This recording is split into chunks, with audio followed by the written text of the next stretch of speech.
انسان کی کامیابی اور ناکامی کا ایک معیار ہے جو ہمارے سامنے آ رہا ہے، اور یہ ہر شخص جانتا ہے کہ ہم جو بھاگ دوڑ دنیا میں کر رہے ہیں، صبح سے شام تک کی مشقت، آپ لوگ اکثر اپنے گھر والوں کو چھوڑ کر آئے ہوئے ہیں یہاں، کتنی محنت ہے، کتنی مشقت ہے، کتنی مشکلات اٹھا رہے ہیں، لیکن یہ سب کچھ کیوں کر رہے ہیں؟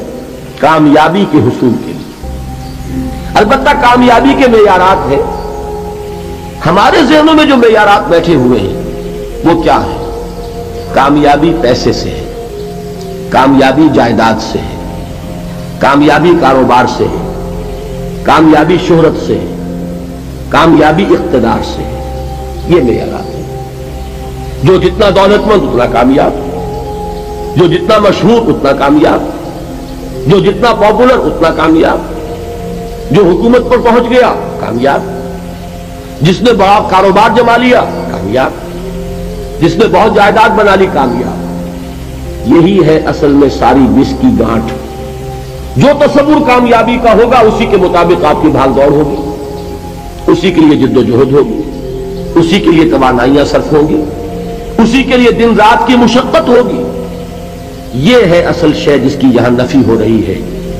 کامیابی دولت سے نہیں، کامیابی شہرت سے نہیں، کامیابی اقتدار اور طاقت اور حکومت سے نہیں، بلکہ کامیابی ہے ایمان سے، عمل صالح سے، تواصی بالحق سے، تواصی بالصبر سے۔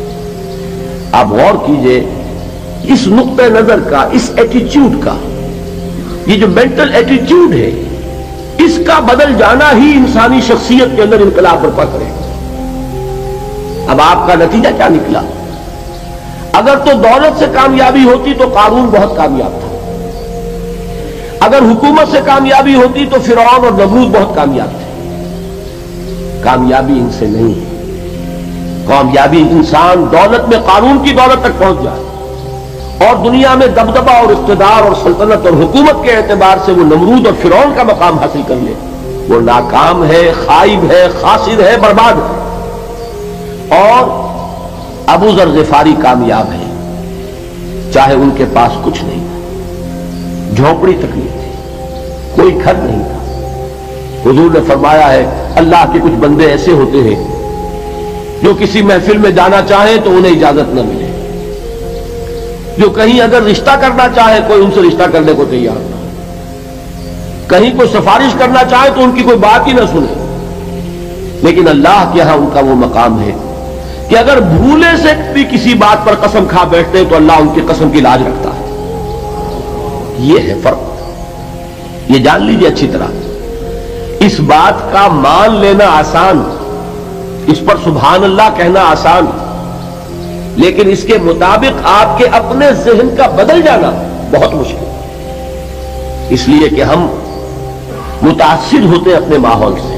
وہ بڑا محل ہے، دیکھ کر ایک دفعہ جھجری آتی ہے، وہ بڑی سی 20 فٹ لمبی کار سناٹے کے ساتھ آپ کے پاس سے گزر گئی، ایک دفعہ اعصاب کے اندر ارتعاش ہوتا ہے، محسوس ہوتا ہے بڑے یہ نصیبے والے لوگ ہیں، بڑے خوش نصیب، بڑے کامیاب، حالانکہ کچھ معلوم نہیں کہ یہی سب سے بڑی بد نصیبی ہو سکتا ہے کہ یہی سب سے بڑی ناکامی ہو۔ اگر ذہنوں میں یہ بات بیٹھ جائے کامیابی کس شے سے، یہی وجہ دیکھیے قرآن مجید میں بارہا آپ دیکھیں اولئک ھم المفلحون، یہ ہے لوگ کامیاب ہونے والے۔ آج یہ آپ نے نماز میں وہ آیات سنی، یا ایھا الذین آمنوا ارکعوا واسجدوا واعبدوا ربکم وافعلوا الخیر لعلکم تفلحون۔ اے ایمان والو، رکوع کرو، سجدہ کرو، اپنے رب کی پرستش اور بندگی کرو اور اچھے کام کرو تاکہ تم کامیاب ہو جاؤ۔ تو کامیابی کن چیزوں سے ہے؟ یہ ہے سب سے بڑا سبق۔ یہ ہمارے دل میں اگر بات بیٹھ جائے، ٹھک جائے، تو زندگی بدل جائے گی، صبح و شام بدل جائیں گے، نقشے بدل جائیں گے، بھاگ دوڑ کا رنگ بدل جائے گا، ویلیو سٹرکچر بدل جائے گا۔ آج وہ ایک چیز نہایت اہم نظر آ رہی ہے، کل نہایت غیر اہم نظر آئے گی۔